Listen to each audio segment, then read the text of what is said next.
मैं इतना ही कहूंगा हमारे भाइयों से, बहनों से, आप तमाम भाई बहन लोग जो यहाँ पे है, इस जलसे में शिकस्त है, आप तमाम भाइयों से मैं एक ही गुजारिश करता हूं। आज दिल्ली से राहुल गांधी आते हैं, आके ये कहते हैं केसीआर साहब के बारे में कि केसीआर आप बीजेपी के बी टीम हो।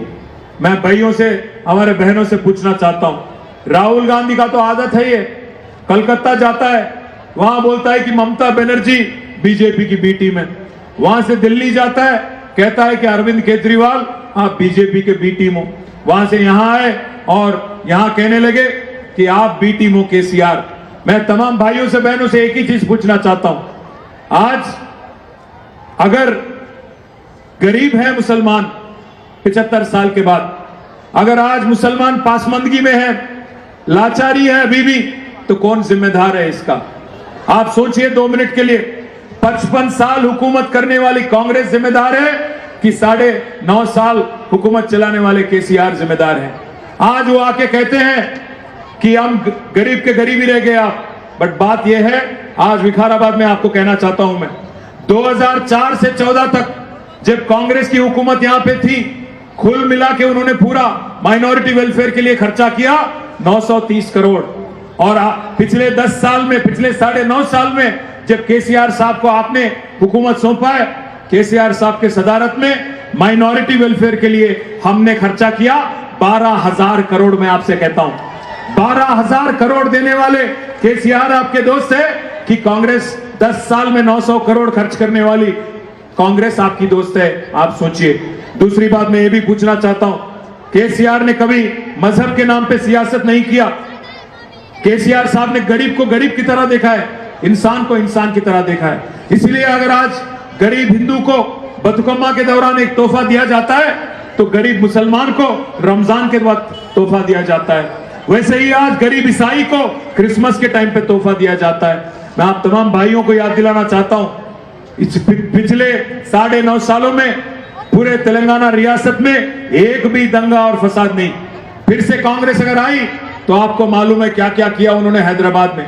शहर हैदराबाद में 400 लोगों की जान लेने वाली पार्टी है कांग्रेस, अपने गद्दी के लिए, अपने चीफ मिनिस्टर पोस्ट के लिए। अमन पसंद तेलंगाना, जहां हमारे भाई, जहां हमारे मुसलमान भाई, हिंदू भाई, ईसाई भाई, सिख भाई, हर कोई मिलकर रहता है, जो एक गंगा जमुना तहजीब यहां पे कायम है। मैं आप तमाम भाइयों से बहनों से गुजारिश करता हूं, देखिए हमारी परफॉर्मेंस ट्रैक रिकॉर्ड पिछले 9.5 साल। केसीआर साहब ने आपको पूरी तरह से मुतमईन करने की कोशिश की।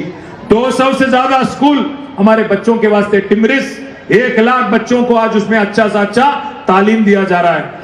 हमारे बच्चों की काबिलियत बढ़ाने के लिए, हमारे बच्चों की हिम्मत बढ़ाने के लिए, हमारे बच्चे दुनिया से लड़ने के काबिल बनने के लिए आज हम कोशिश कर रहे हैं। अगर कोई बच्चा बाहर जाके पढ़ना चाहता है, उसको 20 लाख रुपया स्कॉलरशिप दिया जाता है। वो सिर्फ और सिर्फ एक रियासत में, वो है तेलंगाना। मुझे बता दे राहुल गांधी, आपके कांग्रेस के हुकूमत में कभी ऐसे सोच आपकी थी? हमेशा आपने माइनॉरिटीज को, मुसलमानों को एक वोट मशीन की तरह देखा, वोट डालने वाली मशीन की तरह देखा। उनकी तरक्की के लिए आपने कुछ नहीं किया। हमने बस एक ही चीज में विश्वास किया। केसीआर साहब बोलते हैं मखदूम मोइनुद्दीन की एक बात, हयात लेके चलो, कायनात लेके चलो, से लेते चलो, सारे जमाने को साथ लेके चलो।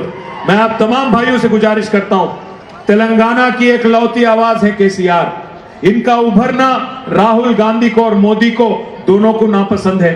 मोदी आके बोलता है केसीआर आप कांग्रेस के बी टीम हो, राहुल आके बोलता है आप बीजेपी के बी टीम हो, क्योंकि दोनों को कतई पसंद नहीं है। जाहिर है, एक ताकतवर लीडर अगर तेलंगाना से उभर के आता है, महाराष्ट्र जाएगा, बाहर जाएंगे और वहां पे झंडा गाड़ेंगे, तो दोनों को नुकसान है। इसीलिए तेलंगाना की एक लौती आवाज केसीआर को यही दफनाना चाहते हैं लोग। इसलिए मैं तमाम भाइयों से बहनों से गुजारिश करता हूं, अगर कोई कमियां हैं, गलतियां हैं, कोई नाराजगी है, इसको हम आपस में लिपट लेंगे।